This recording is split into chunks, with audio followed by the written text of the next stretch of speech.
날씨는 대단히 좋은데 고생하실 각오는 하고 나오신 거죠? 예, 이 교재를 한번 잠깐 보시기 바랍니다. 이 교재를 잠깐 한번 소개를 해드리면요. 이게 총에서 91강 해가지고 91개의 정리 내용이 거기에 잡혀 있어요. 물론 이제 큰 내용은 이제 부분적으로 쪼개가지고 이제 그렇게 정리를 하도록 그렇게 되어 있었습니다만은 이 안에 들어있는 내용을 여러분들 잘 알고 계신다면은 시험 합격하는 데는 전혀 지장이 없어요. 오히려 넘쳐나는 거죠. 넘쳐나는데 이걸 우리가 또 한번 강의 뜬다고 해서 다 알 수는 없는 것이기 때문에 나중에 마지막 부분은요.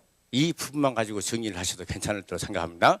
이 부분 많이 읽어보시고 그리고 또 체킹하고 문제 풀고 이런 식으로 반복을 해 두시기 바랍니다. 바로 시작해 볼까요? 아주 그냥 활기차게 한번 시작을 해보겠습니다. 먼저 그러려면 화이팅을 한번 해볼까요? 예, 화이팅! 그 정도는 안 되겠습니다. 한 번 더요. 화이팅! 좋습니다. 거기에 정리 1 보면은요. 이거 자주 물어보는 내용이죠. 제1조에 나와 있는 공인중개사법 목적입니다. 공인중개사법 목적인데 이건 자주 나오는 내용이지만 이미 여러분들 다 정리하신 내용이죠. 그냥 여러 번 읽어보시면 됩니다. 이 법은 부동산 중개업을 건전하게 지도 육성하고 공정하고 투명한 부동산 거래 질서를 확립함으로써 국민 경제에 이바지함을 목적으로 한다. 이게 공인사법 제정 목적 1조 내용입니다. 바로 이런 내용들은 넘어가도록 하겠습니다. 그 다음에 2절을 보면 영어의 정의가 나오는데 영어의 정의는 그 전문가 안에 설명드린 내용들이 좀 시험 문제에 잘 나오죠. 매년 한 문제 정도 물어보는 내용인데 6개 영어의 정의는 그대로 글자도 안 틀리고 많이 읽어봐가지고 내 것으로 만들어 놓으셔야 한다고 그랬습니다. 제가 한번 읽어보겠습니다. 중개라면 제3조의 규정에 한 중개대상물에 대하여 거래 당사자 간의 매매, 교환, 임대차 그 밖의 권리의 득실 변경에 관한 행위를 알선하는 것을 말합니다. 아주 익숙하시죠? 공인중개사라면 이 법에 의한 공인중개사 자격을 취득한 자를 말하고 중개업이라면 다른 사람의 의뢰에 일정한 것을 받고 중개를 업으로 행하는 것을 말합니다. 중개업자라면 이 법에 의해 중개사무소 개설 등록을 한 자를 말하고 그 다음에 소속 공인중개사라 하면 중개업자에 소속된 공인중개사 가로 중개업자인 법인의 사원 또는 임원으로서 공인중개사인 자를 포함합니다. 로서 중개 업무를 수행하거나 중개업자의 중개 업무를 보조하는 자를 말합니다. 마지막 중개보조원이라는 말이 나오면 꼭 공인중개사가 아닌 자로서 이 말이 있는지 체킹하시라고 그랬죠. 공인중개사가 아닌 자로서 중개업자에 소속되어 중개대상물에 대한 현장 안내 및 일반 상무 등 중개업자와 중개업무와 관련된 단순한 업무를 보조하는 자를 말한다. 이렇게 해서 영어의 정의에 6개 이 용어가 나오게 되는데 자주 물어보는 내용이니까 다 여러분들 이제 공부를 하셨을 때 해결해 놨을 걸로 그렇게 생각합니다. 예. 그래서 1조와 2조를 공부하셨는데 근데 그 아래 정리 3번을 보면요. 중개의 종류란 말이 나올 것입니다.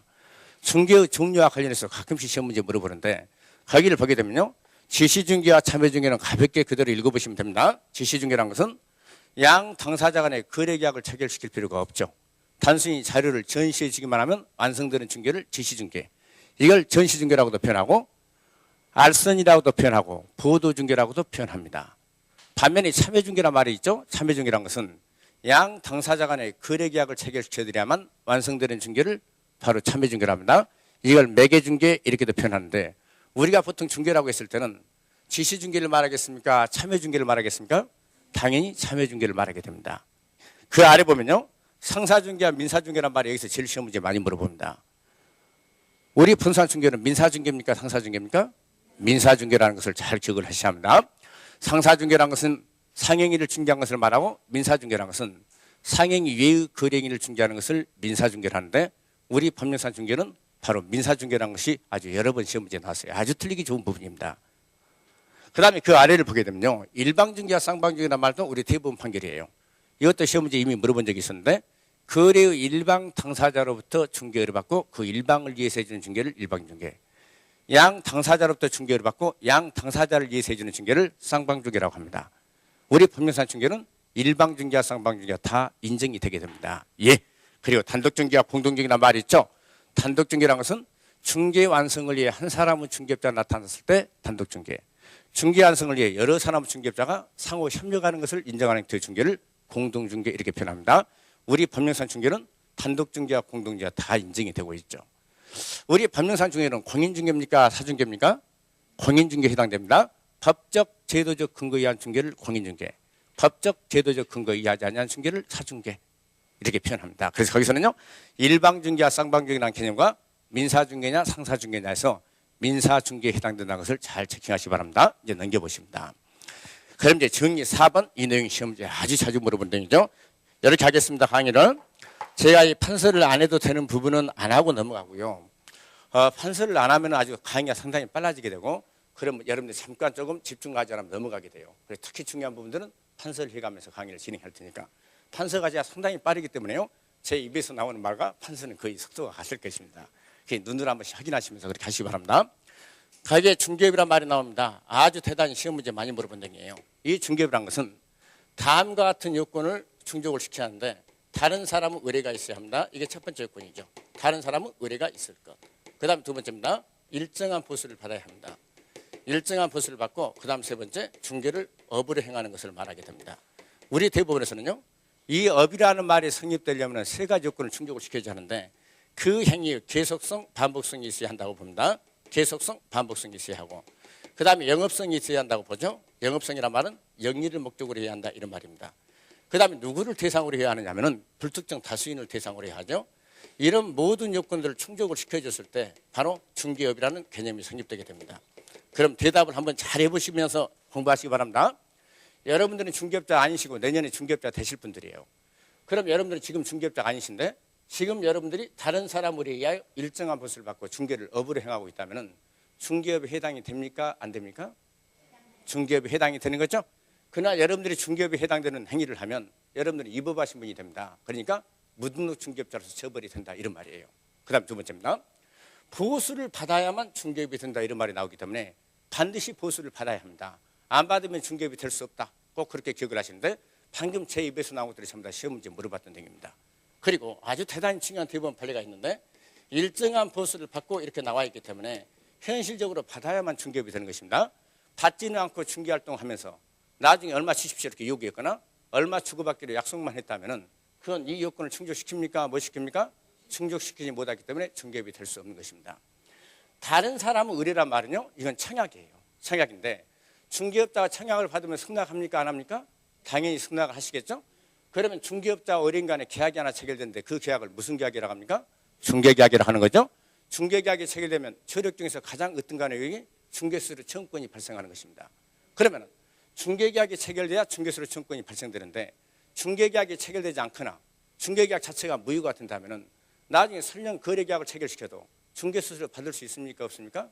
받을 수 없다는 결론이 나게 됩니다. 과거 15회 시험 지문이에요. 여기서는 그 내용까지 기억을 해두셔야 하고, 이 보수는 나중에 이제 32조를 공부할 때 자세히 공부하시기 때문에 여기서는 말씀을 안 드립니다만은, 여하튼간에 보수를 받아야만 중개업에 해당되는 것이지 단순히 요구하거나 약속만 했다는 사실만 가지고는 중개업이 될 수 없다. 잘 체킹해 두셔야 합니다. 그래 중개는 조금 전에 용어의 정의에서 말씀드렸고, 그리고 업에 해당할 것, 이런 모든 요건을 충족시켰을 때 중개업이 된다는 것, 이 내용들이 바로 중개업과 관련된 내용입니다. 그럼 여기서 시험 문제 많이 물어본 것들이 대부분 판례들이 많이 물어봐요. 한번 제가 말씀드려보겠습니다. 저당권은 중개인의 대상이 되는 권리입니까? 아닙니까? 자신 있게 대답하셔도 됩니다. 틀려도 괜찮아요. 틀렸다고 해서 제가 무한주지 않습니다. 저당권은 중개인의 대상이 되는 권리가 되죠. 그래서 여기서는 이 대부분 판례를 기억하셔야 합니다. 다른 사람 의뢰에 일정한 보수를 받고 저당권 설정에 관한 행위의 알선을 업을 한 경우 중개업에 해당합니다. 그런데 그 저당권 설정에 관한 행위의 알선을 업을 하는 행위가 비록 금전소비대차 알선의 부수에서 행해졌다 하더라도 달리 볼 것도 아니다 이렇게 나와있기 때문에 여전히 중개업에 해당한다, 이렇게 정리하셔야겠죠. 그걸 나눈 것을 딱 한마디로 표현하면요, 다른 사람 의뢰에 일정한 보수를 받고 비록 금전소비대차 알선의 부수에서 저당권 설정에 관한 행위 알선을 업으라는 경우 중개업에 해당하게 된다. 아주 중요하고 시험 문제 빈출된 대법원 판결. 조금 전에 또 이 말씀 드렸죠. 이거 받아야 중개업이 된다는 것도 대법원 판례 잘 기억하시고, 부동산 컨설팅 업자가 중개업을 하고 싶으면 중개업 등록을 받아야 합니까? 안 받고도 가능합니까? 잠깐 수도입니다. 컨설팅 업자가 중개업을 하려면 등록을 받아야 합니까? 안 받고도 가능합니까? 받아야 하는 거죠. 부동산 컨설팅 업자가 컨설팅 행위의 부서에서 중개업을 하고자 하는 경우는 반드시 등록을 받아야 합니다. 만약에 안 받고 중개업을 했다면 무등록 중개업자가 되는 거죠. 바로 이런 것들이 이 중개업과 관련해서 대표적인 우리 시험 문제 자주 물어보는 대부분 판결들입니다. 예, 그렇게 해서 그 중개업과 관련된 내용은 그 정도 좀 한번 해결해 주셔야 하고, 그 다음에 그 정리 5번째도 봐보세요. 거기에 일반 중개법인과 특수법인을 비교해서 우리 중개업자와 관련된 내용인데 거기도 비교되는 내용을 잘 기억을 해 두셔야 합니다. 우리 전번에 다 공부를 하셨는데 여기 한번 잠깐 봐보시죠. 우리 일반 법인이라는 것은요, 우리 법령위에서 등록 기준을 갖춰가지고 등록을 받은 법인을 일반 중개법인이라고 합니다. 그럼 특수법인은 누구냐? 다른 법률을 규정해서 특별히 중개받을 수 있도록 허용되어 있는 법인을 특수법인이라고 그래요. 가장 대표적인 것이 지역농업협동조합과 한국자산관리공사입니다. 시험은 지역농업협동조합에서 많이 나오죠. 예. 유일하게 법적 근거를 가지고 있기 때문에 그래요. 그러면은 이 특수법인이 다른 법률을 규정해서 중개받을 수 있는 법인인데 중개업을 하기 위해서 우리 법령의 적용을 받는 것이 원칙입니까? 받지 않는 것이 원칙입니까?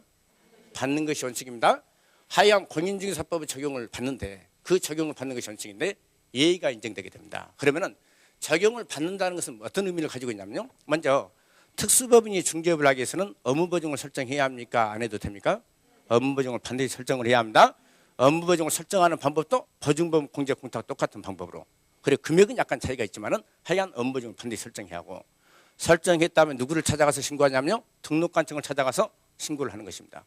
등록관청 찾아 신고하면 그런 것까지는 전부 다 우리 법령에서 공부했던 것 같은데 문제는 지역농업협동조합은 업무보증 설정 금액이 1천만 원 이상이라는 점에서 바로 차이가 있습니다. 그 한 가지 먼저 기억을 해두시고 그 다음에 특수법인은 분사무소를 둘 수 있습니까? 없습니까?